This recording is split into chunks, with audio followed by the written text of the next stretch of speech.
نحمده ونصلي على رسوله الكريم أما بعد فأعوذ بالله من الشيطان الرجيم بسم الله الرحمن الرحيم رب اشرح لي صدري ويسر لي أمري واحلل عقدة من لساني يفقهوا قولي رب زدني علما اللهم ربنا زدنا علما. نوح علیہ السلام کا واقعہ جو ہے ہم پڑھ رہے ہیں 31 سے وَلَا أَقُولُ لَكُمْ إِنْدِي خَزَائِنُ اللَّهِ، اور نہیں میں کہتا تمہیں میرے پاس خزانے ہیں اللہ کے یہ بات انہوں نے تب کہی جب ان کی قوم نے ان سے کہا کہ ہم تو تمہیں بہت عام سا انسان دیکھتے ہیں، تم عام سے انسان نظر آتے ہو، تو ہم تم میں سے کسی قسم کی برتری نہیں دیکھتے. جس پر نوح علیہ السلام نے کوئی اپنے معجزے یا اپنی سپر پاورز کا ذکر نہیں کیا، جیسے آج کل ہوتا ہے نا، ہم جب دعویٰ کرتے ہیں ساتھ ہی کہتے ہیں میری تو یہ کرامت ہے، میرے سے تو یہ ظاہر ہوتا ہے. تو نوح علیہ السلام نے کوئی سپر پاور کا ذکر نہیں کیا کہ کوئی جادو ہے میرے پاس، بلکہ انتہائی عاجزی کے ساتھ صاف ستھری بات کہی کہ میں تمہارے جیسا ایک انسان ہوں، میرے پاس کوئی اللہ کا خزانہ نہیں ہے. وَلَا أَعْلَمُ الْغَيْبَ وَلَا أَقُولُ إِنِّي مَلَكٌ، اور نہ ہی میں غیب جانتا ہوں اور نہ ہی میں کہتا ہوں کہ میں فرشتہ ہوں. اب عموماً یہ ہوتا ہے کہ جب لوگ کسی کو پارسا سمجھتے ہیں تو کہتے ہیں نا واہ یہ تو فرشتہ صرف انسان ہے. تو پیغمبر کی عاجزی دیکھیں، کہنے لگی میں ایسا کچھ میرے بارے میں کوئی غلط خوش فہمی کا شکار نہ ہو جانا کہ تم مجھے خاص سمجھنا شروع ہو جائے. میرا یہ دعویٰ ہے ہی نہیں کہ میرے پاس اللہ کے خزانے ہیں، نہ ہی میں غیب جانتا ہوں اور نہ ہی میں کوئی فرشتہ ہوں، تو تم جیسا عام انسان ہو. تو یہاں سے پیغمبر کی عاجزی اور نیک اور اخلاص والوں کا رویہ ہمیں سیکھنے کو ملتا ہے کہ جو نیک اور مخلص لوگ ہوتے ہیں وہ اپنے بارے میں کریڈٹ خود کو نہیں دیتے یا اپنی کرامات کے فکر میں نہیں لگ جاتے، وہ اپنی اصلیت بتاتے ہیں. کیونکہ اور ایک یہ بھی چیز ہوتی ہے کہ جو اخلاص والے لوگ ہوتے ہیں نا وہ لوگوں کو ڈائریکٹ اللہ سے جوڑتے ہیں بجائے اس کے کہ اپنی حیبت طاری کرنے کے یا اپنے قصے سنانے کی، اپنی خوبیوں کا تذکرہ کرنے کے. جس سے یہ بات پتہ چلتی ہے جو داعی ہوتا ہے اس کا کیا کام ہونا چاہیے کہ وہ اللہ سے ڈائریکٹ جوڑے بجائے اس کے کہ وہ اپنے آپ کے ساتھ جوڑے. تو انبیاء یہی کام کرتے تھے، اپنی خوبیاں اور اپنی خوبیوں کے تذکرے نہیں کرتے تھے بلکہ اللہ کی خوبیاں اور اللہ کے بارے میں بتا دیتے تاکہ لوگ ڈائریکٹ اللہ سے جڑ جائیں. پھر کہنے لگے وَلَا أَقُولُ إِنِّي مَلَكٌ وَلَا أَقُولُ لِلَّذِينَ تَزْدَرِي أَعْيُنُكُمْ، کہ اور نہیں میں کہتا ان کے لیے جنہیں حقیر سمجھتی ہیں اعین نگاہیں کم تمہاری، لَن يُؤْتِيَهُمُ اللَّهُ خَيْرًا، کہ ہرگز نہ دے گا انہیں اللہ کوئی بلائی. کہتے کہ میں بالکل یہ نہیں کہوں گا، بلکہ یہ کہنا تو مجھے سوٹ ہی نہیں کرتا کہ میں ایسے کہوں کہ جو لوگ میرے ساتھ ہیں جن کو تم حقیر سمجھتے ہو، تمہاری نظروں میں حقیر ہے، اللہ کی نظر میں تو پتہ نہیں کہ کتنا مقام ہے. تو میں ایسا بالکل نہیں کہوں گا کہ وہ اللہ سے کچھ بھی نہیں پائیں گے، کوئی بھلائی حاصل نہیں کریں گے. اللہ اعلم بما فی انفسہم، اللہ ان کے دلوں میں موجود ایمان اخلاص کو جانتا ہے. تو اگر ان کے دل میں اخلاص ہوا، ایمان ہوا، اللہ کی رضا کے لیے انہوں نے اسلام کو قبول کیا تو اللہ کے ہاں ضرور اجر پائیں گے. تم اور میں مل کر ان کو اجر سے محروم نہیں کر سکتے. تو اس سے زندگی کا ایک اصول پتہ چلتا ہے کہ کسی کو مال کی کمی کی وجہ سے حقیر نہ سمجھیں کہ اس کے یہ غریب ہے، کیونکہ وقت بدلتے دیر نہیں لگتی. اور پھر یہ بھی کہ اگر ہم دیکھیں صحابہ کی زندگی کو تو اللہ کے رسول کے ساتھ جب وہ جنگ کرتے تھے فاقہ زدہ حالات ان پر تھے، اور لیکن جب ابوبکر اور عمر رضی اللہ عنہما کے دور کے اندر انہوں نے خلافتیں فتوحات کی تو بہت شان بان اور بہت ان کی ایک روب تھا.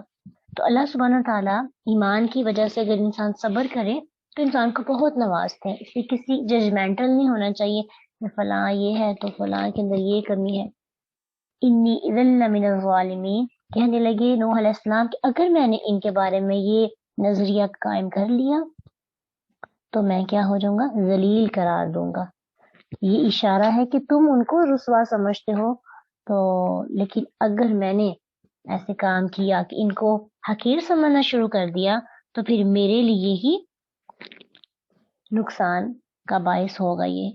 قالو، انہوں نے کہا، کنہوں نے، قوم والوں نے، جب وہ لاجواب ہو گئے، جب ان کو کوئی بات ہی نہ آئی تو کہنے لگے یا نوح، یا نوح، اے نوح، قد جادلتنا، تو ہم سے جھگڑا کر رہا ہے، فاکثرت جدالنا، پھر کثرت سے کیا تو نے جھگڑا ہم سے.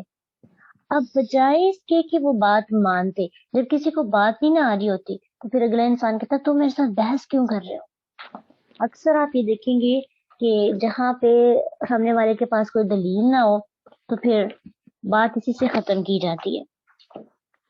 کیا ختم ہوتی ہے کہ اس کو میرے ساتھ جھگڑا کرنے کی کیا ضرورت ہے، یہ بحث میں پڑ گیا، یہ چھوٹا ہو کے ہم سے بات ایسے کر رہا ہے. اور ویسے بھی جدال جیم دال نام سے اس کا مطلب ہوتا ہے باہم جھگڑا کرنا، اور ایسا جھگڑا کرنا کہ اپنی باتوں سے دوسروں کو دبا لینا اپنی گفتگو کے ذریعے. عربی میں الجدیل کہتے ہیں بٹی ہوئی رسی کو، اسی سے یہ لفظ نکلا ہے بٹی ہوئی رسی.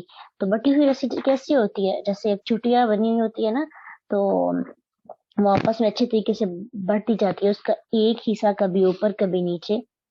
تو اسی طرح باتوں سے کبھی اوپر کبھی نیچے، یعنی ایک دلیل سے نیچے ہو جانا، ایک دلیل سے اوپر ہو جانا. تو نوح علیہ السلام تو ایسی کوئی بحث کر ہی نہیں رہے تھے، نہ انہوں نے مناظرہ کیا، نہ ہی وہ بحث میں پڑے تھے.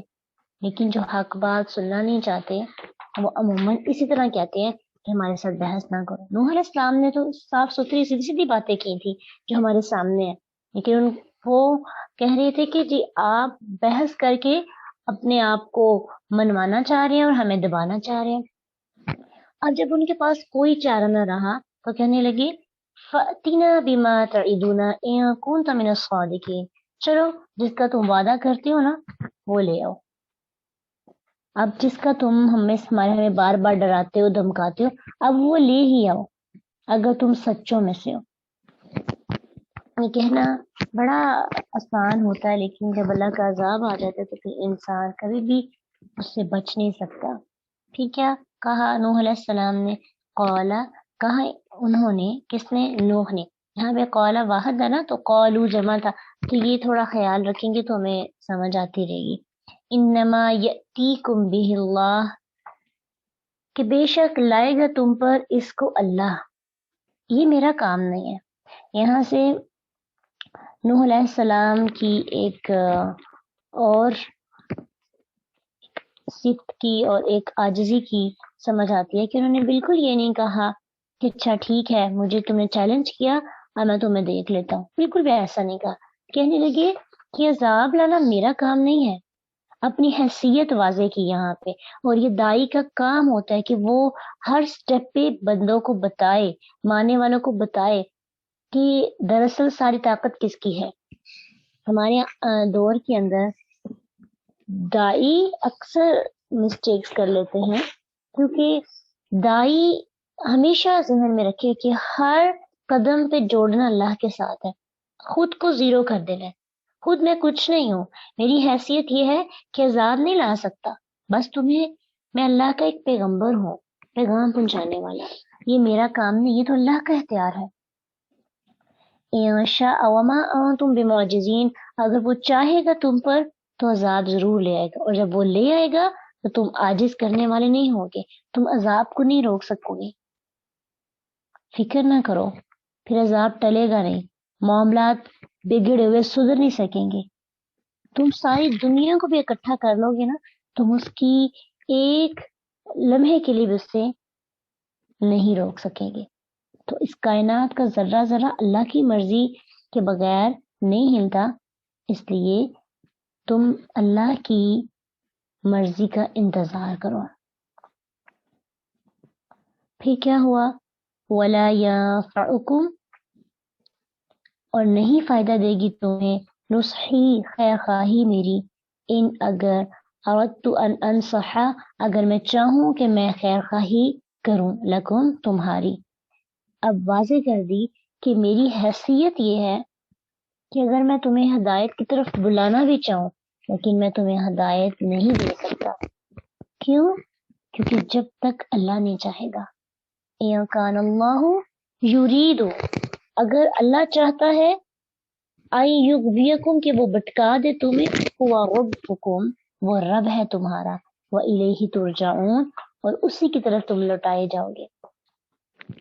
ابھی ایک اور چیز کی وضاحت فرما دی کہ ہدایت و گمراہی انسان کے اختیار کے باوجود اللہ کی رحمت سے ہی انسان ہدایت کی طرف آتا ہے، اور اگر اللہ تعالیٰ نے کسی کی ضد، عناد اور تکبر کی وجہ سے اس کے حق میں گمراہی لکھ دی ہے تو میں کسی کو کتنا ہی سمجھا لوں، میرا کام صرف نصیحت کرنا ہے، میں کسی کو ہدایت نہیں دے سکتا، اور وہ تمہارا رب ہے اور میں ایک عام انسان ہوں۔ ہوا ربکم وہ رب ہے تمہارا، اگر تم نے مجھے جھٹلایا تو مجھے نہیں جھٹلایا بلکہ تم نے اپنے رب کو جھٹلایا ہے۔ وَإِلَيْهِ ترجعون اور تم اسی کی طرف لٹائے جاؤ گے، یعنی پھر تمہیں پوچھ لے گا کہ تم نے کیا کیا زیادتی کی، کس کس طرح سے تم نے گمراہی کے رستوں کو پار کیا اور اپنے اللہ کے نبی کا انکار کیا۔ ام یقولون کیا وہ کہتے ہیں، افطراہ کہ اس نے گڑھ لیا اسے۔ اب اس آیت کی تفسیر دو طرح سے کی گئی ہے، کچھ لوگوں نے کہا ہے کہ یہ نوح علیہ السلام کے لیے ہے کہ ان کو کہا گیا کہ تو نے یہ جو بھی باتیں تم کہہ رہے ہو ہمیں حق اور باطل کی بتا رہے ہو، یہ تم نے خود ہی گڑھی ہوئی ہیں، اس کی کوئی حقیقت نہیں۔ لیکن کچھ تفاسیر میں ہے کہ یہ نبی صلی اللہ علیہ وسلم کے بارے میں بات کہی گئی ہے کہ ان کو مشرکین مکہ کہتے تھے کہ اے نبی آپ نے یہ کتاب جو قرآن کی باتیں ہمیں سناتے ہیں یہ خود ہی گڑھ لیا، اور بعض نے نوح علیہ السلام کے قصے کے ساتھ اس کو جو ہے منسلک کیا۔ کل کہہ دیجئے یعنی افتویتہ اگر گڑا ہے میں نے اسے، فعلیہ تو مجھ ہی پر ہے، اجرامی جرم کرنا میرا، اجرامی جرم سے ہے اور اجرام باب افعال سے ہے، اور باب افعال میں سے آنے کی وجہ سے اس کے اندر سلب کا معنی پایا جائے گا، یعنی جیسے جرم کرنے کے بعد اس کی پنشمنٹ ہوتی ہے، اس کی سزا ہوتی ہے نا، تو یوں کہہ سکتے ہیں کہ اگر میں نے اس کو اپنی طرف سے گڑا ہے تو پھر اس کا وبال اور اس گناہ کی سزا مجھے ہی ملے گی کیونکہ یہ میرا جرم ہے۔ وَأَنَا بَرِيءٌ مِّمَّا تُجْرِمُونَ اور میں بری ذمہ ہوں اس سے جو تم جرم کرتے ہو، یعنی تم جو گناہ کرتے ہو میں اس کی ذمہ داری نہیں لے سکتا، اس لیے تم میرے گناہوں کی پریشانی نہ ہو، اگر میں نے یہ کام کیا ہے تو اللہ مجھے ضرور پوچھ لیں گے، لیکن میں نے یہ کام نہیں کیا۔ وَأُوحِيَ إِلَىٰ نُوحٍ اور وحی کی گئی نوح علیہ السلام کی طرف، کیا وحی کی؟ اب شروع ہونے لگی ہے، نوح علیہ السلام نے 950 سال تبلیغ کی اور تحمل اور صبر کے ساتھ اتنی دیر، اور چند لوگ ان پر ایمان لائے، باقی لوگ ان پر ایمان نہیں لا سکے۔ اب اللہ سبحانہ تعالیٰ فائنل جو ہے نا ڈیسیژن لے رہے ہیں، اور ان کی قوم نے بھی کہا، تو نوح علیہ السلام نے سورۃ نوح کے اندر تفسیر کے ساتھ یہ باتیں موجود ہیں کہ نوح علیہ السلام نے پھر اپنے اللہ سے دعا بھی کی تھی کہ اللہ کہ یہ میری قوم جو ہے اب یہ ہدایت پہ نہیں آنے والی، رب لا تذر علی الارض من الکافرین دیارا، اے میرے رب زمین پر ان کافروں میں سے کوئی رہنے والا نہ چھوڑ۔ یعنی جب ان کو پتہ چل گیا کہ اب کوئی ایمان نہیں لائے گا تو نوح علیہ السلام نے بھی ان کے لیے دعا کر دی، اس لیے پھر اللہ سبحانہ تعالیٰ نے بھی وحی کی، وَأُوحِيَ إِلَىٰ نُوحٍ وحی کی گئی نوح علیہ السلام کی طرف، کیا وحی کی گئی؟ أَنَّهُ لَن يُؤْمِنَ مِن قَوْمِكَ کہ بے شک ہرگز ایمان نہیں لائیں گے تیری قوم میں سے، إِلَّا مَا قَدْ آمَنَ سوائے اس کے جو ایمان لا چکا ہے، جو چند لوگ ایمان لے آئے ہیں ان کے علاوہ اب کوئی بھی ایمان نہیں لائے گا۔ تو کیا بات سمجھ میں آتی ہے کہ ان کے بے مثال صبر کے ساتھ ساتھ مسلسل صدیوں دعوت دینے کے باوجود قوم نے ان کا انکار کیا اور اپنی جو ان کو ہارٹ کرنا ہے وہ کم نہیں کیا، بلکہ ہر نسل جب اپنی اولاد مرتی نا تو اپنی اولاد کو وصیت کر کے مرتی کہ اپنے بتوں کو ہرگز نہ چھوڑنا، نوح علیہ السلام کی بات مت ماننا، یعنی اپنے آباء و اجداد کے دین پر رہنا۔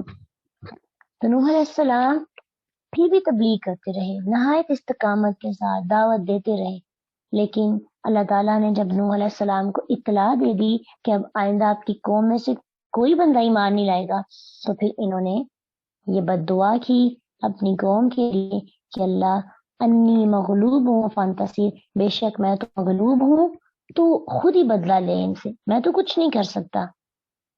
اپنی عاجزی کا پھر اظہار کیا۔ اللہ کو عاجز بندے بہت پسند ہے، ہاں وہ انبیاء ہی کیوں نہ ہو۔ تو جب انبیاء اتنے عاجز ہیں تو بندوں کو بھی عاجزی کے ساتھ اللہ سے بات کرنی چاہیے، اپنے معاملات میں بھی۔ اور ایک تو رب کے ساتھ کمیونیکیشن ہوتی ہے، ایک کمیونیکیشن ہوتی ہے بندوں کے ساتھ رب کے معاملے میں۔ اس لیے جب ہم بندوں کے ساتھ اللہ کے معاملے میں کمیونیکیشن کرتے ہیں تب بھی ہماری باتوں کے اندر عاجزی ہونی چاہیے۔ ہر بات کا کریڈٹ اللہ کو دے، میں کچھ نہیں ہوں، میں کچھ کر ہی نہیں سکتا، میں تو پیغام دے سکتا ہوں، ہدایت اللہ کا کام ہے۔ اور ویسے بھی کوئی بھی بات سکون پہنچانا اللہ کا کام ہے۔ اگر قرآن آپ کو سکون دے رہے تو اس میں میرا تو کمال نہیں، اللہ کی کتاب ہے، جو اس سے جڑتا ہے اس کو سکون ملتا ہے، ٹھنڈک ملتی ہے۔ تو پیغمبر انتہائی عاجزی کے ساتھ اللہ کے ساتھ بھی گفتگو کرتے ہیں۔ پھر اللہ نے اپنے پیغمبر کو تسلی بھی دی، کہا فلا تبتئس بما كانوا يفعلون، تو غم نہ کرنا اس وجہ سے جو یہ کرتے ہیں۔ غم تو ہوتا ہے نا، انسان اتنی کوشش کرے، اتنی محنت کرے، سوچئے ہم 2 دن کسی کو دعوت دیں نا تو پھر پتہ کیا ہوتا ہے، ہم امید باندھنا شروع ہو جاتے ہیں کہ اس کے اندر عمل ضرور ہونا چاہیے۔ ماں باپ پیرنٹس کی اگر بات کریں، وہ بچے کو ایک دن سمجھاتے ہیں، ساتھ ہی امید باندھتے ہیں کہ ان کا بچہ آئندہ یہ حرکت نہیں کرے، اگر کرے کتنا غصہ آتا ہے۔ اسی طرح ایک ٹیچر اسٹوڈنٹ کو سمجھاتا ہے، اسی طرح بعض اوقات داعی جو ہے وہ اپنے فالوورز کو بتاتا ہے، لیکن جب وہ بار بار وہی مسٹیک کرتے ہیں تو کتنا انسان ہرٹ ہوتا ہے۔ جیسے آپ کسی کو پڑھا رہے ہیں تو اسے بار بار مسٹیکس بتاتے ہیں، وہ ریپیٹڈلی ان مسٹیکس کو ہی کرتا رہتا ہے، کوئی اس میں چینجنگ نہیں آتی۔ تو چھوٹی سی کوشش پر ہم کتنے آدھے سے باہر ہو جاتے ہیں۔ نوح علیہ السلام کا ظرف دیکھیے، ان کا صبر دیکھیے، 950 سال تک ہر روز ان کو امید ہوتی ہوئی کہ اب یہ لوگ سدھر جائیں گے، لیکن ایمان نہیں لائے۔ یہ باتیں جاننا اس لیے ضروری ہے کہ کچھ لوگ کہتے ہیں کہ اسلام میں، دین میں اور اللہ کے نزدیک عذاب دینا بڑا پسندیدہ ہے، یہاں اللہ تعالیٰ اپنے بندوں پر رحم نہیں کرتے۔ اللہ اتنی مہلت دیتے ہیں کہ ہم عام انسانوں کو مہلت نہیں دے سکتے۔ تو اب نوح علیہ السلام کو اللہ سبحانہ تعالیٰ تسلی دے رہے ہیں، اور جس کو اللہ تسلی دیتا ہے تو پھر اس کا دل اور کشادہ ہو جاتا ہے۔ کہا کہ تو غم نہ کر ان کی حرکتوں پر، اتنی محنت کے باوجود کوئی ایمان نہ لایا۔ اور نوح علیہ السلام کو اللہ تعالیٰ نے اب کیا کہا، اب ان کو کہا وَاصْنَعِ الْفُلْكَ، تو بنا کشتی، بِأَعْيُنِنَا، ہماری نگاہوں کے سامنے، ہماری نگرانی میں اور ہماری رہنمائی کے اندر تو کشتی بنا، وَوَحْيِنَا، اور ہماری وحی کے مطابق، جیسے جیسے ہم بتاتے جائیں ویسے ویسے تو یہ کشتی بناتے جائیں۔ فلک کہتے ہیں ایسی کشتی کو جو بڑی ہو، بڑی کشتی کے لیے، بحری جہاز کے لیے استعمال ہوتا ہے لفظ۔ تو کہا کہ اللہ کی نگرانی میں، اس کی ہدایت میں تم کشتی بناؤ۔ وہ سوچی اللہ کی نگرانی میں اس کی ہدایت کے مطابق بننے والی کشتی کتنی شاندار ہوگی، اس کا اندازہ ہو سکتا ہے وہ عام کشتی نہیں تھی۔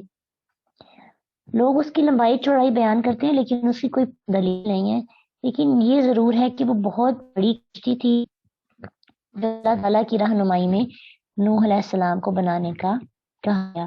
دو طرح سے تاکید کی گئی، ایک کہا کہ ہماری کشتی جو کشتی ہے ہماری نگرانی میں بناؤ، اور دوسری بات ولا تخاطبنی فی الذین ظلموا، اور یاد رکھنا میرے ساتھ ظالموں کے بارے میں کوئی بات نہ کرنا۔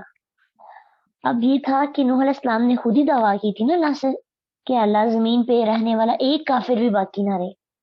اب اللہ نے کہا کہ تو نے مجھ سے دعا کی ہے، تمہاری دعا قبول ہوگی، مجھ سے سفارش مت کرنا، کیونکہ ان کے غرق ہونے کا فیصلہ ہو چکا ہے۔ اب نوح علیہ السلام کی اپنی اولاد بھی تھی اس کے اندر، تو اللہ کو پتہ تھا کہ ایک باپ جو ہے وہ ضرور بات کرے گا مجھ سے، تو اللہ سبحانہ تعالیٰ نے خود ہی پہلے بتا دیا۔ اور اس سے بات یہ پتہ چلتی ہے کہ جب ہم کوئی بات اللہ کو اکثر کہتے ہیں اللہ جی ایسے کر دے، لیکن بعد میں خود ہی ہم اس کو پلٹنے کا بھی کہہ دیتے ہیں۔ مثلا کسی کو بد دعا دیتے ہیں تو جب وہ بد دعا پوری ہوتی ہے خود ہی پریشان ہوتے ہیں۔ اس لیے جب بھی الفاظ زبان سے نکالیں تو سوچ سمجھ کے ہمیں نکالنے چاہیے، بعد میں پھر ہم اللہ کو بلیم نہیں کریں گے۔ فلا تخاطبنی فی الذین ظلموا، تو مخاطب نہ ہونا مجھ سے ان کے بارے میں جنہوں نے ظلم کیا، انہم مغرقون، بے شک وہ غرق کیے جانے والے ہیں۔ یہ کیا ہوا؟ وَيَصْنَعُ الْفُلْكَ، وہ بنا رہا تھا کشتی۔ یہاں پہ یصنع لفظ جو ہے مضارع کا استعمال ہوا ہے تو ماضی کی بجائے، اور قصہ تو ماضی کا ہے۔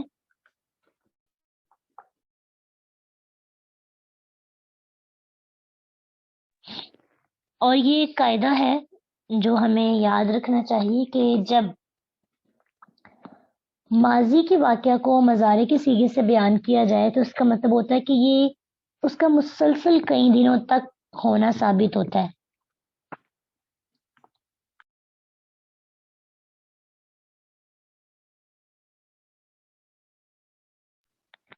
اس بات سے ہمیں یہ اندازہ ہوتا ہے کہ وہ مسلسل کئی دن تک اس بڑی کشتی کو ثابت قدمی کے ساتھ بناتے رہے۔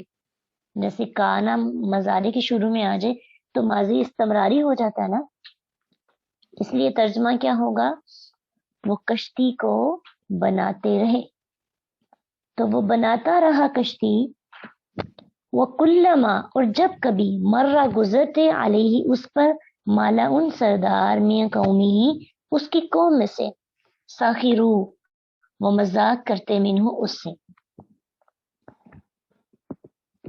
تو جب بھی کوئی سردار پاس سے گزرتا تو کہتے لگے، کہنا شروع ہو جاتے اچھا بڑے میاں آج ترہان بن گئے ہیں، اور کبھی کہتے ہم تمہیں پاگل سمجھتے تھے، تم تو واقعی تمہارا دماغ جو ہے اس میں خلل آ گیا ہے کہ خشک زمین پر پانی میں غرق ہونے سے بچاؤ کا بندوبست کر رہے ہو۔ نوح علیہ السلام خاموشی سے ان کی باتیں جو ہے برداشت کرتے رہے۔ اور آپ کو پتہ جب بھی کوئی بڑا کام ہم کرتے ہیں نا تو ایسے ہوتا ہے کہ جو ہمارے بڑے ہوتے ہیں یا ہمارے پاس رہنے والے لوگ ہوتے ہیں اسی طرح مذاق کرتے ہیں، اچھا تم سے یہ کام ہوگا، چلو دیکھتے ہیں کیا ہوتا ہے، مذاق اڑاتے ہیں۔ اس وقت ہمیں چپ چاپ غیر الجھنے کے ان کی بات کو سنتے رہنا چاہیے اور وقت کا انتظار کرنا چاہیے کہ اللہ کیا فیصلہ کرتے ہیں میرے بارے میں اور ان کے بارے میں۔ اب نوح علیہ السلام کیا انہوں نے رویہ اختیار کیا؟ سخروا منہ، اس کی قوم میں سے مذاق کرتے تھے اسے۔ قالا، وہ کہتا، نوح علیہ السلام نے کہا، ان تسخروا، اگر تم مذاق کرتے ہو، منا ہم سے، فإنا، تو بے شک ہم بھی، نسخر مذاق کریں گے، منکم تم سے، کما تسخرون جیسا کہ تم مذاق کر رہے ہو۔ اب نوح علیہ السلام ان پر ہنسے کہ یہ لوگ ایمان اور اطاعت کے ذریعے عذاب سے بچنے کی بجائے الٹا کفر اور نافرمانی پر اصرار کر رہے ہیں، اللہ کے نشانات کا مذاق اڑا رہے ہیں۔ اب نوح علیہ السلام نے کا مطلب یہ نہیں تھا کہ پیغمبر اپنے جو فالوورز ہیں ان کا مذاق اڑاتے ہیں، اس کا مطلب یہ ہے کہ جیسے تم آج ہم پہ ہنستے ہو نا تو ایک وقت آئے گا کہ تمہیں اپنی حماقتوں کا پتہ چل جائے گا، اور جب تمہیں اپنی حماقتوں کا علم ہو جائے گا تم پانی میں غرق ہو رہے ہوگے، تو اسی طرح لوگ جو ہے تم پہ ہنسیں گے کہ تم اپنا بچاؤ نہیں کر پائے۔ اس لیے ضروری نہیں ہے کہ سامنے والے کو اسی طرح کہیں جی چلو ہنس تو ہم بھی تم پہ ہنسیں گے، ایسے نہیں کہنا، بلکہ یہ ایک سمجھیں کہ اپنے سوچنے کا بھی ایک انداز ہے کہ یہ آج ہم پہ ہنس رہے ہیں، ہم نے اپنا اعتماد لوز نہیں کرنا، اپنا کانفیڈینس نہیں خراب کرنا، بلکہ ہم اتنی ہی کانفیڈینس کے ساتھ اچھے کام کرتے رہیں۔ ایک وقت آئے گا کہ یہی لوگ اپنے آپ پہ ہنسیں گے، کہ اپنی حماقتوں کا جنہیں پتہ چلے گا تو ان کو وہ وقت یاد آئے گا جب یہ ہم پہ ہنس رہے تھے۔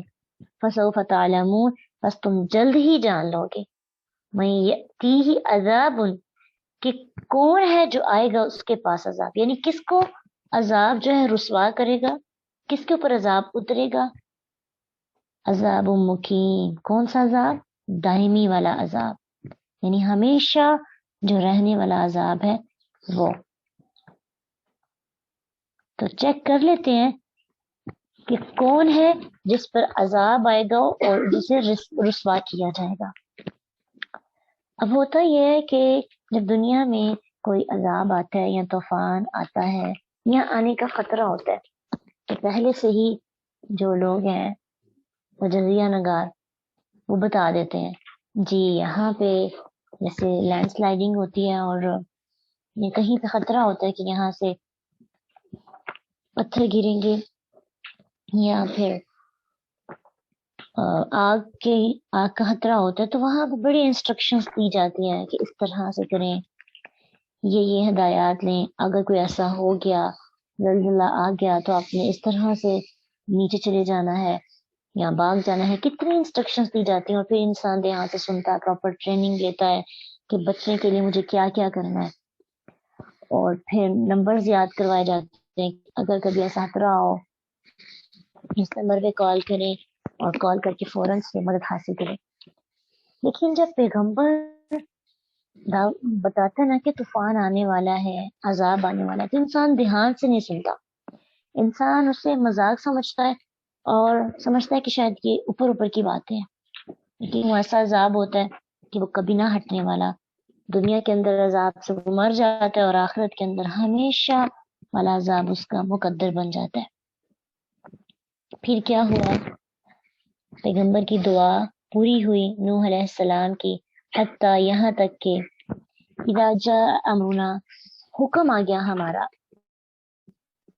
وفار نور، اور تنور ابل پڑا۔ فارا یفور فوراً کہتے ہیں جوش مار کر نکلنا، یعنی اور فوارا بھی اسی سے ہے، جوش کے ساتھ کسی بھی چیز کا نکلنا، اور تنور اس کا مطلب وہی ہے جس میں روٹیاں پکائی جاتی ہیں نا، تنور عام طور پر اسی کہا جاتے ہیں۔ تو تنور سے پانی ابلنا شروع ہو گیا، پانی نکلنا شروع ہو گیا، اتنا پانی کہ زمین بھی پانی نکالنے لگی اور آسمان سے بارش بھی آنے لگی۔ پانی اتنا زیادہ ہو گیا کہ وہ پہاڑوں کی چوٹیاں تک جو ہے ڈوب گئی، اتنا زیادہ پانی اکٹھا ہوا اور ایسا عذاب ان پر آیا۔ پھر اللہ سبحانہ تعالیٰ نے نوح علیہ السلام سے کہا کہ ہر قسم کے دو دو جوڑے جو ہے اپنے ساتھ کشتی میں سوار کر لو۔ جب عذاب کے اثرات نظر آنے لگے تو اللہ سبحانہ تعالیٰ نے نوح علیہ السلام کو کشتی میں سوار ہونے کا حکم دے دیا کہ ہر قسم کا ایک ایک جوڑا جن کی نسل باقی رکھنا ضروری ہے وہ کشتی میں سوار کر لیں، کیونکہ ہر چیز جو ہے وہ ختم ہو جانی تھی۔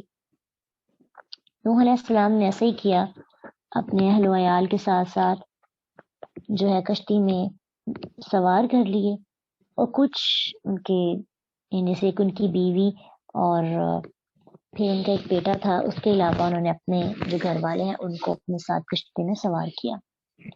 الا ما سبق علیہ القول ومن آمن، کہنے لگے کہ وہ اہلک اور اپنے گھر والوں کو بھی سوار کرو، سوائے اس کے کہ جس پر بات پکی ثابت ہو گئی ہے کہ ومن آمن، کون ہے جو ایمان لائے گا، وما آمن، اور نہیں ایمان لائے گا، وہ ساتھ اس کے الا قلیل، بہت تھوڑے، یعنی یہ وہی تھے لوگ الا قلیل جو جن کو ذلیل اور کمتر سمجھا جاتا تھا معاشرے کے اندر۔ اللہ نے فرمایا ان تھوڑے لوگوں کو ہی اپنے ساتھ کشتی میں سوار کرو، یہ چاہے تھوڑے ہیں کچھ لوگ ان کی تعداد بتاتے ہیں 72 اور کچھ نے اس کی 40 بتائی، کچھ 80 بتاتے ہیں۔ اور پھر نوح علیہ السلام کی 4 بیویاں تھیں جو مسلمان تھی، 7 تھیں، اور ان کے 4 بیٹے تھے، 3 بیٹے مسلمان تھے یعنی وہ اسلام پہ تھے، وہ 7 سوار ہوئے، اور ایک بیٹا کنعان جو ہے وہ کافر تھا، اس کو سوار نہیں کیا گیا، وہ کشتی کے اندر سوار ہو ہی نہیں سکا۔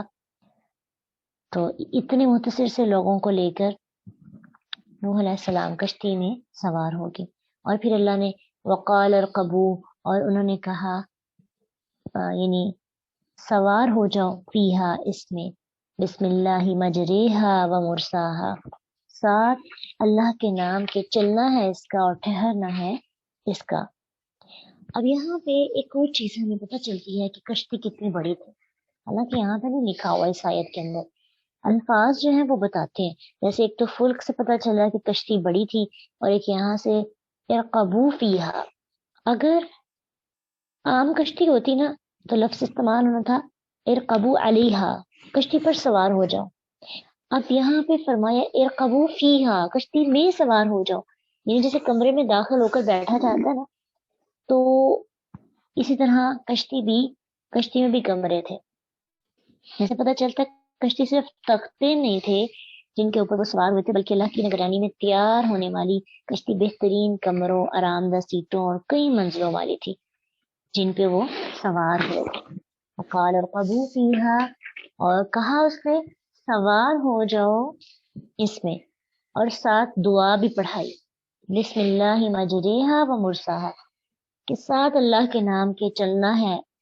مجری کا مطلب یعنی اصل میں یہ لفظ مجری ہے، لیکن اس کو پڑھا قرآن میں ایک واحد لفظ ہے جس میں کھڑی زیر کو جو ہے رے کر کے پڑھا جاتا ہے، اور اس میں اس کو کہتے ہیں امالہ، یعنی الفاظ کو یا کی طرف اور فتح کو کسرہ کی طرف جو ہے مائل کر کے پڑھتے ہیں، اور یہ قرآن میں صرف ایک ہی لفظ ہے۔ اس کو کیسے پڑھنا؟ مجریہا، مجریہا نہیں پڑھنا، مجریہا، ومرساہا، اور ٹھہرنا ہے اس کا۔ ان ربی لغفور الرحیم، بے شک میرا رب بہت بخشنے والا، بہت رحم کرنے والا ہے۔ یعنی کیا مطلب ہے کہ ہم سب جو کشتی میں سوار ہو کر عذاب سے بچے ہیں، اس لیے نہیں بچے کہ ہم گناہوں سے پاک ہیں، بلکہ اس لیے بچے ہیں، اس کی وجہ یہ ہے کہ اللہ بڑا غفور الرحیم ہے۔ ایمان لانے کی وجہ سے اس نے ہماری سارے گناہوں کو معاف کر دیا اور ہمیں عزت بخشی، ادروائز غلطیاں تو ہم سے بھی ہوتی ہیں۔ ٹھیک ہے، تو جب بھی کوئی کامیابی ملتی ہے یا پھر اللہ سبحانہ تعالیٰ کی طرف سے انسان کو کوئی بھی ترقی ملتی ہے، یہ انسان کامیاب ہوتا ہے، یہ انسان اپنے گناہوں کو چھوڑ کر ایمان کی طرف آتا ہے، تو یہ نہیں سمجھنا چاہیے کہ یہ میری کوشش ہے، کریڈٹ خود کو نہیں دینا چاہیے۔ ان ربی لغفور الرحیم، میں نے تو بس اخلاص اختیار کیا تھا، گناہ تو میرے بہت ہے، میرے رب نے معاف کر کے دیکھو مجھے کتنی عزت دے دی، مجھے ان تھوڑے لوگوں میں شامل کر لیا جن کو وہ پسند کرتا۔ اور پھر یہاں پہ کشتی میں سوار ہونے کی دعا بھی میں پتہ چلتی ہے، یہ انشاءاللہ یاد بھی کرنی ہے سب نے، بسم اللہ مجریہا و مرساہا ان ربی لغفور الرحیم۔ اور کشتی پہ سوار ہو کر آرام سے بیٹھ جانے پر اللہ تعالیٰ نے حکم دیا، اور بھی دعا ہے، جیسے ربی انزلنی منزلا مبارکا وانت خیر المنزلین، یہ دعا بھی پڑھتے ہیں۔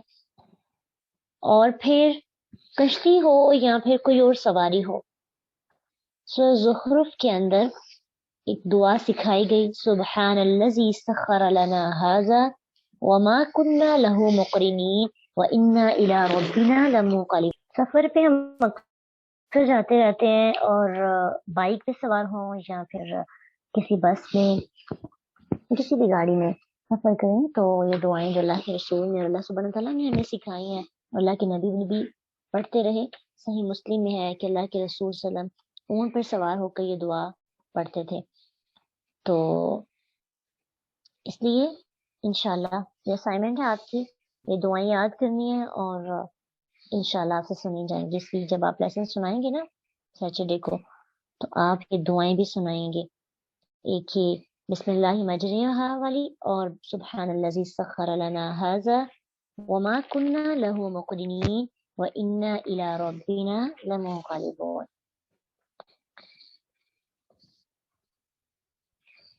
وهي تجري بهم في موج كالجبال، اور وہ انہیں لے کر پہاڑوں جیسی موج میں چلی جاتی تھی.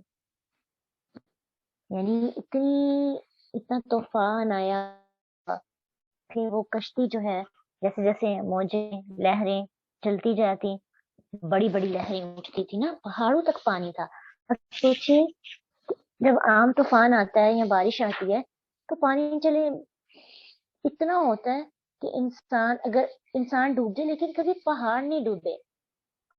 برف باری بھی آپ دیکھیں تو وہاں پہ بھی پہاڑوں کی چوٹیاں پھر بھی نظر آ رہی ہوتی ہیں، پہاڑوں کی چوٹیاں ڈھکی ہوئی ہوتی ہیں لیکن نظر آتی ہیں. تو امیجن کریں کتنا پانی ہوگا کہ پہاڑ، اتنے بڑے بڑے پہاڑ، پہاڑ کی چوٹیاں تک ڈوب گئی. تو کشتی ان کو لے کر، اور کشتی اللہ کے حکم سے چل رہی تھی نا، وہ چلی بھی اللہ کے حکم سے تھی اور ٹہرنا بھی اس کو اللہ کے حکم سے تھا. تو وہ کشتی جو ہے بچاتی رہی، کبھی ادھر اور ادھر ان کو لے پہاڑوں جیسی لمبی لمبی اور بڑی بڑی لہروں میں. تو نوح علیہ السلام نے کیا کیا؟ ونادا، پکارا اپنے بیٹے کو. ان کا بیٹا کہاں تھا؟ وَكَانَ فِي مَعْزِلٍ، وہ الگ جگہ تھا. عین زا لام سے ہے، کہتے ہیں وہ کنارہ جس میں جانے سے انسان کسی بھی مصیبت سے بچ جائے. عزلت لفظ آپ نے سنا ہوگا، کٹ آف ہونا، تنہائی پسند، اور معزول بھی اسی سے ہے، کسی کو معزول کر دینا، الگ کر دینا اور کسی کو نکال دینا. تو وہ ایک ایسی جگہ پہ ایک کارنر میں لگ گیا تاکہ اس کو بچا سکے. نوح علیہ السلام نے اپنے بیٹے کو کہا یا بنی، اے میرے بیٹے، ارکب معنا، سوار ہو جو ہمارے ساتھ، ولا تکن مع الکافرین، اور نہ تم ہمارے ساتھ، نہ تم کافروں کے ساتھ ہو.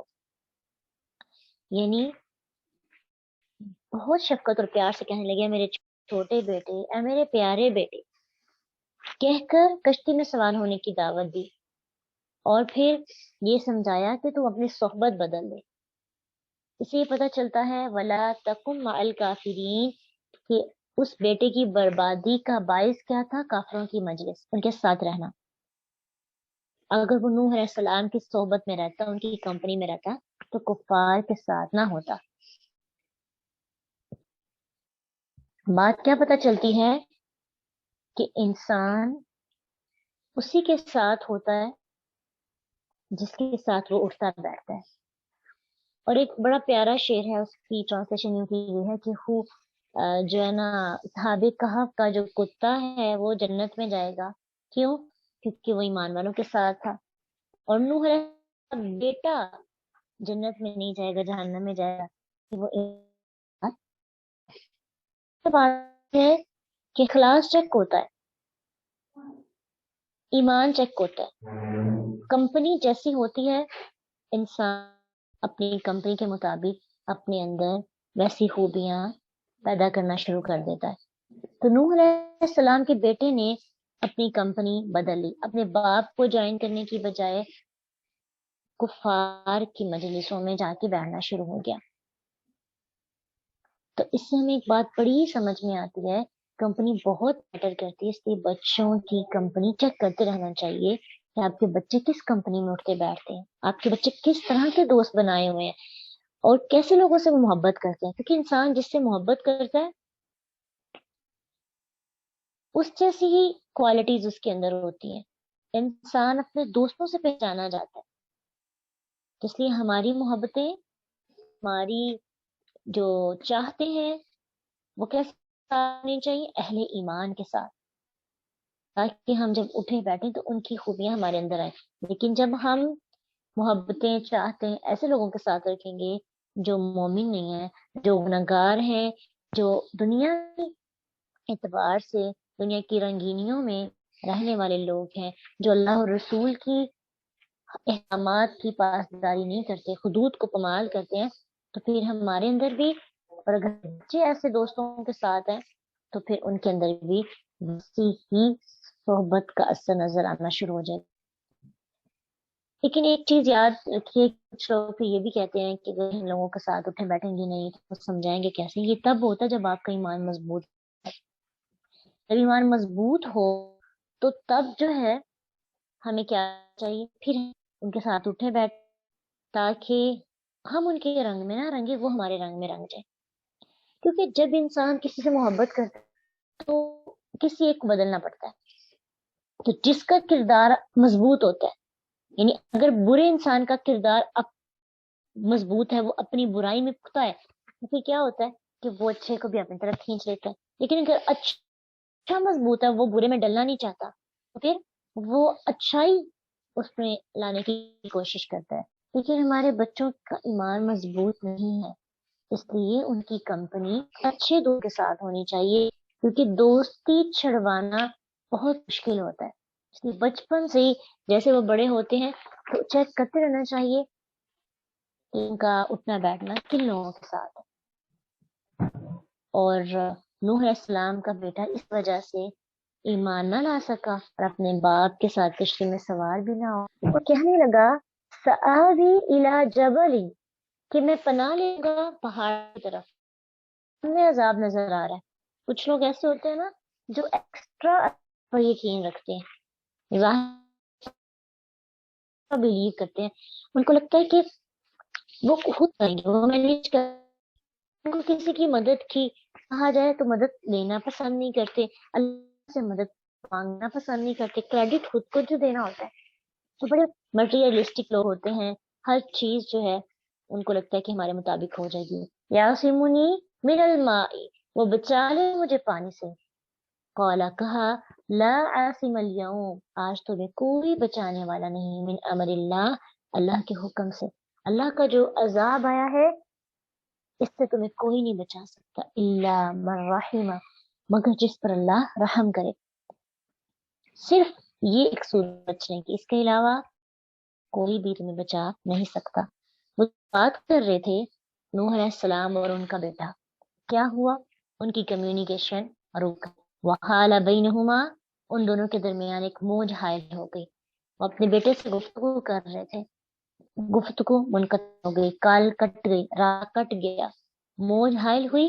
فکان من المغرقین، تو وہ غرق ہونے والوں میں سے ہو گیا. اور کیوں غرق ہوا؟ صرف اس لیے کہ وہ بری صحبت میں پڑ گیا تھا. تو اللہ ہم سب ہماری نسل کو بری صحبت سے حفاظت میں رکھے اور ہم ان کو اسلام کی طرف جو ہے آسانی سے لے آئے. وکیلا، اور کہہ دیا گیا، یا آرزو، اے زمین، ابلعی، نگل جا. بالا یبلعو کہتے ہیں نگلنے کو. انسان یا کوئی بھی جانور جب پورا لقمہ اکٹھا ہی نگلتا ہے نا، اسے کہا جاتا ہے.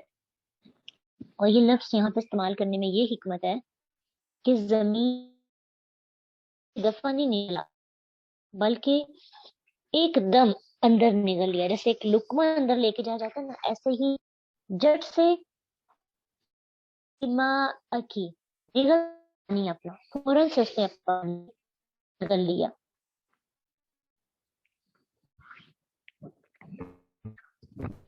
سماء اقلعی، اور اے آسمان تھم جا، بارش رک گئی.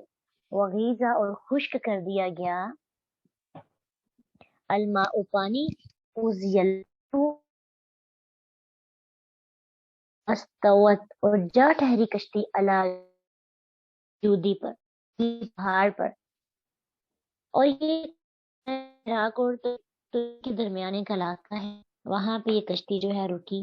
اور بعد میں لوگوں نے جب اس کو تھوڑا دیکھا، ریسرچ کیا، 1 سال پہلے مغربی سیاحوں نے اس پہاڑ پر ایک بڑی کشتی کے ٹوٹے ہوئے تختے بھی دریافت کیے.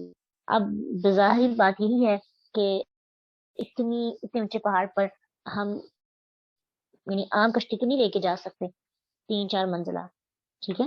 تو یہی اندازہ کیا جاتا ہے کہ وہ نوح علیہ السلام کی کشتی جو ہے اس کے ہی ٹوٹے ہوئے تختے ہوں گے. لیکن اللہ واللہ عالم، بہتر جانتے ہیں اس کے بارے میں. وقیل بعدا للقوم الظالمین، اور کہہ دیا گیا دوری ہے لوگوں کے لیے جو ظالم ہے، یعنی ہلاکت اور لعنت ہے ان لوگوں کی جو ظالم ہے، ہلاک کر دیے گئے ہیں۔ پھر کیا ہوا؟ ساری آبادی ختم ہو گئی، پھر دوبارہ سے ایک سلسلہ شروع ہوا، سب غرق ہو گئے۔ ونادا نوح ربہ، پکارا نوح نے اپنے رب کو، کیا کہا؟ اے میرے رب، بے شک میرا بیٹا اور میرے گھر والوں میں سے ہے، یعنی جو میرا بیٹا ہے وہ میرے اہل و عیال میں سے ہے۔ وَإِنَّ وَعْدَكَ الْحَقُّ، اور بے شک وعدہ تیرا سچا ہے، وَأَنْتَ أَحْكَمُ الْحَاكِمِينَ، اور تو بہتر حاکم ہے سب حاکموں میں سے۔ تمام کفار کے غرق ہونے کے بعد باپ کی شفقت میں جوش مارا تو نوح علیہ السلام نے بیٹے کے لیے کے بارے میں دعا کی، تو اللہ تعالیٰ کا وعدہ نوح علیہ السلام سے تھا ان کے اہل و عیال کو بچانے کا، تو اسی لیے انہوں نے وہ حوالہ دیا، اے میرے رب، میرا بیٹا بھی تو میرے اہل و عیال میں سے ہے، رشتہ داری ہے میرے اس کے ساتھ۔ لیکن اللہ نے کیا کہا؟ قال یا نوح، اے نوح، انہ لیس من اہلک، وہ تیرے گھر والوں میں سے نہیں، تیرے اہل و عیال میں سے نہیں۔ جب کافر اور مومن کی بات آتی ہے تو پھر سارے رشتے ختم ہو جاتے ہیں، ٹھیک ہے؟ کافر اور مومن کے درمیان دوستی کا کوئی رشتہ باقی نہیں رہتا، نہ نسبی رشتہ باقی رہتا ہے۔ تو اسی لیے کہا جاتا ہے کہ جب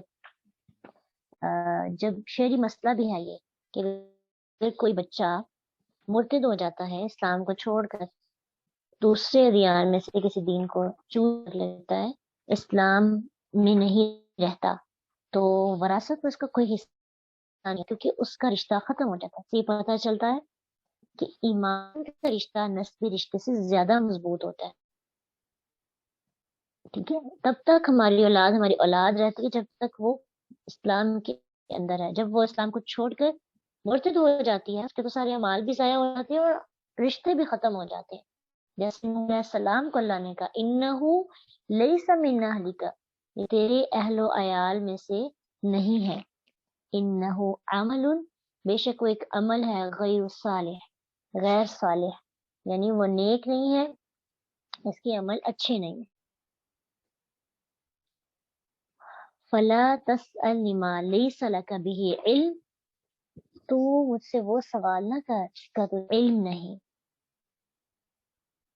پیغمبروں کا علم بھی محدود ہوتا ہے۔ 9.5 سال زندگی جی، ہم سوچتے ہوں گے کہ وہ بہت دانا ہیں، بہت ان کے پاس نالج ہے، ان سے تو کوئی مسٹیک ہی نہیں ہو سکتی۔ عموماً ایسے ہوتا ہے نا، ہم بڑے لوگوں کی غلط بات کو بھی ایکسیپٹ کر لیتے ہیں کہ ان کا تجربہ بتاتا ہے، تو قرآن اور اللہ کی بات کے آگے کسی کا تجربہ کوئی میٹر نہیں کرتا۔ اسی لیے تو شرک نہیں چھوڑ پاتے ہم، اپنے آباء و اجداد کی ہی پیروی کرتے کہ وہ بھی تو کچھ لوگوں کے ساتھ جب بات ہو نا تو کہتے ہیں کہ ہمارے آباء و اجداد نے بھی تو کچھ سوچ کے عمل کیا ہوگا نا، وہ ایسے ہی تو نہیں تھے، ان کے پاس بھی تو عقل تھی نا، ہم کیسے ان کے بات کو جو ہے ڈینائی کریں۔ لیکن ایسی بات ہے، پیغمبر کا علم محدود ہو سکتا ہے، تو انسان کا تو علم، پھر عام انسان کا تو نالج اس سے بھی کم ہوتا ہے۔ تو نوح علیہ السلام کو کہا کہ نوح، اس چیز کا سوال نہ کر جس کے بارے میں تجھے کوئی علم ہے۔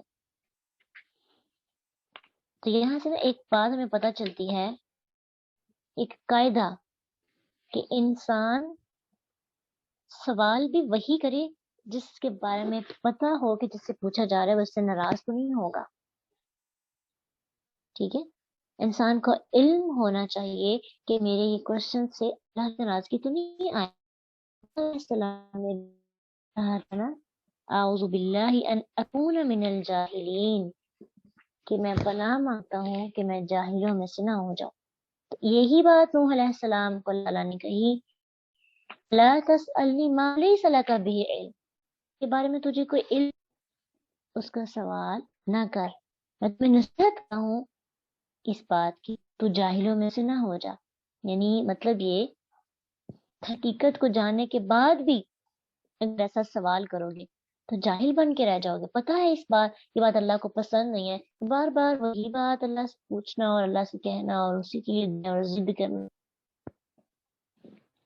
ٹھیک ہے، تو پھر وہ انسان بعد میں جب وہ بعض کا ایسا ہوتا ہے نا، انسان اللہ تعالیٰ سے وہ چیزیں مانگا تو جو اس کے لیے بہتر نہیں ہوتی، تو جب وہ دعائیں پوری نہیں ہوتی پھر انسان اللہ سے بدگمان ہو جاتا ہے. اس لیے اللہ تعالیٰ سے بدگمانی اختیار نہیں کرنی چاہیے. آپ بہتر فیصلہ کرتے ہیں. قال ربی انی اعوذ بک، فوراً غلطی مان لی، فوراً کہا اللہ میں پناہ لیتا ہوں تیری.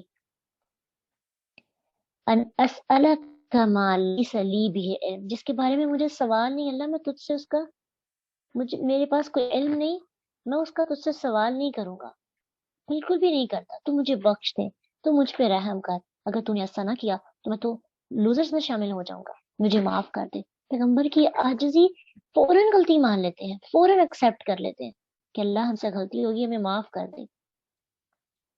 ہم نے ایسا سوال کر دیا جو نہیں کرنا چاہیے تھا.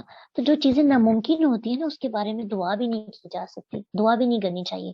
یہ چیز ہے وہ امپاسبل نہیں ہے، اور بار بار انسان اسی کی طرف لوٹتا جو اپنے ایمان کو بھی خراب کرے، بار بار کوستا رہے خود کو اور سوچے کہ کوئی نہ کوئی معجزہ ہو جائے. ٹھیک ہے، تو اللہ سبحانہ تعالیٰ صرف دعا بھی اس چیز کی کرنی چاہیے جو پاسبل ہے. کہ کچھ چیزیں ایسی ہوتی ہیں جو ممکن انسان اگر کہے کہ انسان کوئی ایسی غیر فطری بات کہہ دیتا ہے، پاسبل نہیں ہے، تو ایسی دعا جائز نہیں ہے. علیہ السلام بسلامتی کے ساتھ، منا کی طرف سے، اور برکات اور برکتوں کے ساتھ، وہ برکت علیہ بھی ہو، وعلی امم ممن معک، تو ان جماعتوں پر بھی جو تمہارے ساتھ ہے، جو قیامت تک مومن ہے، جن کی نسلیں آگے آئیں گی، ان سب پر رحمتیں، برکتیں، سلامتی ہو. لیکن کئی جماعتیں ایسی ہوں گی سنمتعہم، وہ فائدہ اٹھائیں گے، ہم ان کو فائدہ دیں گے، دنیاوی آسائش دیں گے. ثم یمسہم منا عذاب علیم، پھر چونکہ وہ خراب ہو جائیں گی، وہ اپنے اسی میں آئیں گے، لوگوں کو عذاب پہنچے گا قیامت تک. اور کیا کریں گے، یعنی باق ہوں گے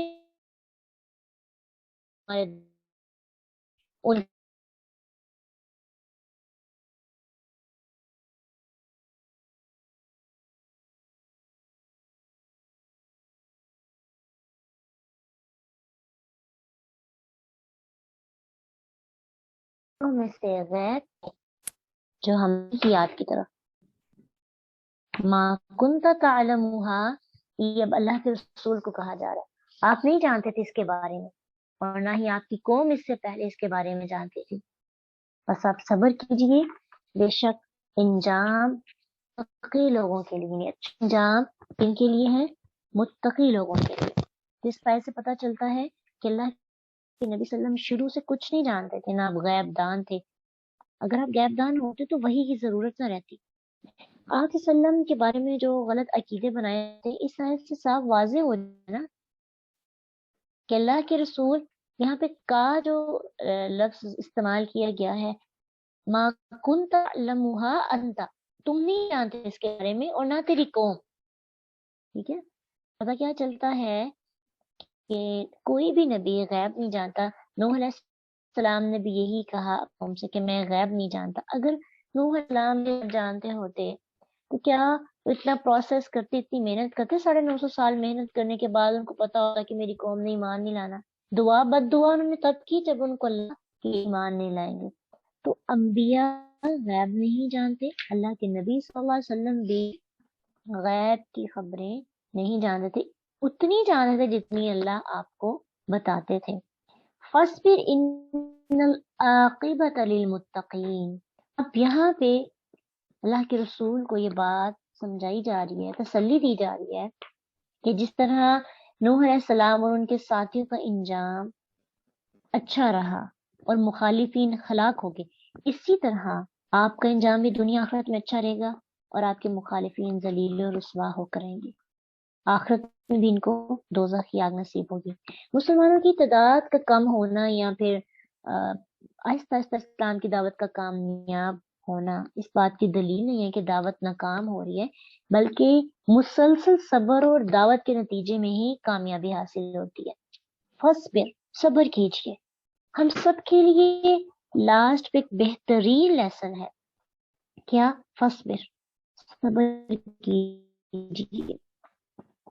انسان اگر صبر و استقامت سے کام لے تو ہر مصیبت اور ہر بے بسی کو اگر اللہ کے سامنے رکھے، جیسے نوح علیہ السلام نے کہا انی مغلوب فانتصر، اے اللہ میں مغلوب،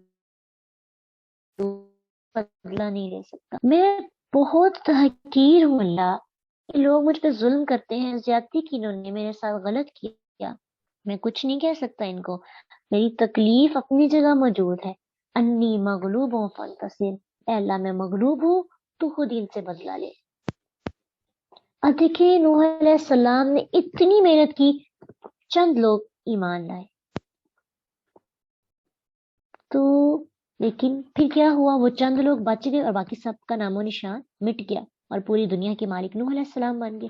تو آپ کے دشمن بھی مٹ جاتے ہیں، نشان اکہول ابتر، دشمن کی جڑ کٹ جاتی ہے، دشمن کا نام و نشان باقی نہیں رہتا۔ فرعون کا قصہ پڑھ لیں، کیا وہ باقی رہا؟ کتنا تکبر تھا اسے۔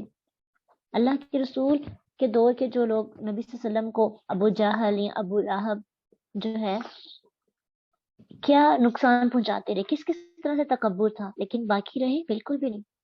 ایسا عبرتناک منظر لوگوں کے سامنے پیش ہوا کہ رہتی دنیا کو اس زندگی کے اندر دشمن آتے ہیں، وہ لوگ ہوتے ہیں بڑی تعداد کے اندر آپ کو ٹارچر کرنے والے، لیگ پولنگ کرنے والے، آپ کا مذاق اڑانے والے، آپ کو الزام دینے والے۔ ہمارا رویہ کیا بنتا ہے؟ ہم نے کیا کرنا ہے؟ شکوہ کرنے کی بجائے، گلہ کرنے کی بجائے، بے صبری اختیار کرنے کی بجائے کیا کریں؟ اللہ کی رضا پہ راضی ہو جائیں، انبیاء کے قصوں کو پڑھ کر لرن کریں، ان کی عاجزی دیکھیں، ان کا طریقہ دیکھیں، انہوں نے کیسے ڈیل کیا تھا۔ فرسٹ پھر اور صبر کریں اگر انجام اچھا چاہتے ہیں۔ آئیے دیکھیں، ہم کچھ دن پہلے بھی یہ سیکھا قرآن سے، جو عقل مند مومن ہوتا ہے نا، جو کا انسان ہوتا ہے، جس کا اللہ یقین ہوتا ہے، وہ اپنے اس موقع کو ہاتھ سے نہیں جانے دیتا۔ وہ سوچتا ہے چیز تو مجھ سے چھین لی گئی، الزام تو مجھ پہ لگ گیا، تکلیف مجھے پہنچ گئی، درد مجھے ہو رہا ہے، اب اس درد کو میں مٹا نہیں سکوں گا، تکلیف میں دور نہیں کر سکوں گا، جو چیز چھین گئی واپس نہیں لے سکتا، لیکن ایک کام ضرور کر سکتا ہوں، صبر کر کے اپنے اجر کو ضائع ہونے سے بچا سکتا ہوں۔ اس لیے تکلیف ملتی ہے، انبیاء کی زندگی میں بھی ہے، جتنا اللہ کے نبی محمد صلی اللہ علیہ وسلم نے برداشت کیا، تکلیف کسی دنیا کے انسان نے تکلیف اپنی برداشت نہیں کی۔ ٹھیک ہے، تو فصبر، صبر کیجیے، ہے ہمارے لیے بہترین ہے۔ ان العاقبۃ للمتقین، بے شک انجام کس کا ہے؟ اچھا، متقی لوگوں کا۔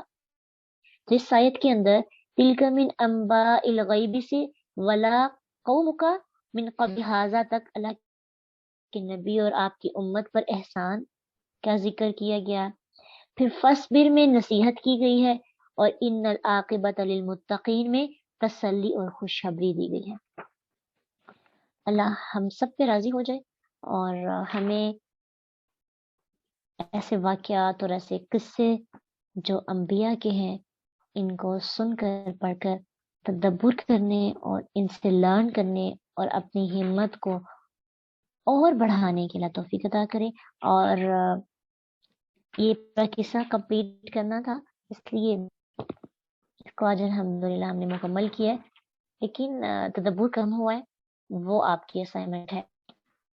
انشاءاللہ سب نے 36 اسٹوڈنٹس اس ٹائم اس میں سبھی نے کوشش کرنی ہے انشاءاللہ، بلکہ اسائنمنٹ ہے، آپ کی امانت ہے، ایک تو دعائیں ہیں، اس کے لیے تو آپ نے پورا ویک آپ کے پاس ہے یاد کرنے کے لیے، انشاءاللہ آپ کو گروپ میں بھیج دی جائیں گی۔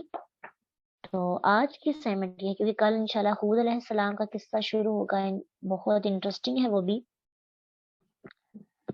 تو اس سے آپ نے خود دیکھنا ہے کہ مزید کون کون سی باتیں ہمیں سیکھنے کو ملتی ہیں، کیا کیا ہم نے لرن کیا۔ پورا دن سوچیں نوح علیہ السلام کی کے بارے میں کہ کیسے انہوں نے ڈیل کیا، کیسے اپنی قوم کے ساتھ. اور اگر مزید پڑھنا ہے تو سورۃ نوح کی تفسیر پڑھ سکتے ہیں مزید جاننے کے لیے. تو تدبر کر کے لرننگ پوائنٹ ضرور لکھیں انشاءاللہ. وآخر دعوانا الحمد للہ رب العالمین. سبحانک اللہم وبحمدک نشہد ان لا الہ الا انت نستغفرک ونتوب الیک. السلام علیکم ورحمۃ اللہ وبرکاتہ. فإن مع العسر يسرا إن مع العسر يسرا فإذا فرغت فانصب وإلى ربك فارغب.